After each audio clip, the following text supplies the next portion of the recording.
So, welcome to Palm Oil Nursery. So, ibibigay ko yung procedure. First, be care, iingatan nyo yung buto ng palm oil dahil sobrang naka-sensitive talaga, no? Then, pagkatapos nun, dapat masinaga ng araw. Always remember na yung palm oil is always exposed sa water para hindi madaling malanta. During sa pagtatanim ng palm oil, they have a procedure, no? Ang proper na pagtanim ng palm oil is parang nakalutang lang, no? Then, bago na i-deliver yan sa inyo, nakaselect na yan kung ano ba yung maganda na buto.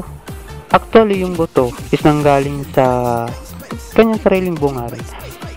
Ang palm oil kasi is katulad din ng coconut oil, no? Nanggaling din sa bunga ng niyog. Ang bunga ng niyog is pagsisimula ng niyog.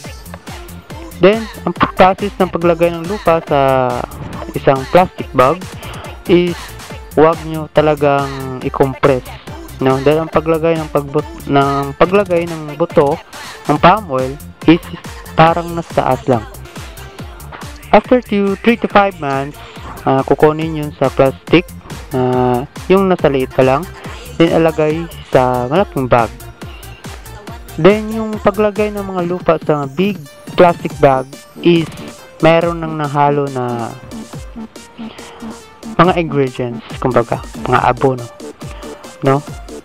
Katulad na nakikita ninyo, yan ay isang fertilizer.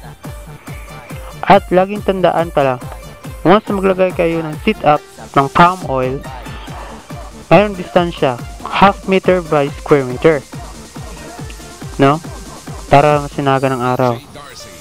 Pagkatapos 3 to 5 months, bago i-deliver, must be exposed sa water 1 to 3 minutes para basa, expose.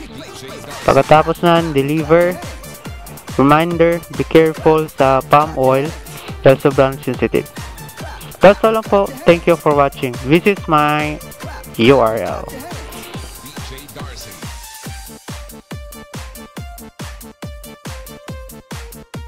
DJ Darcy.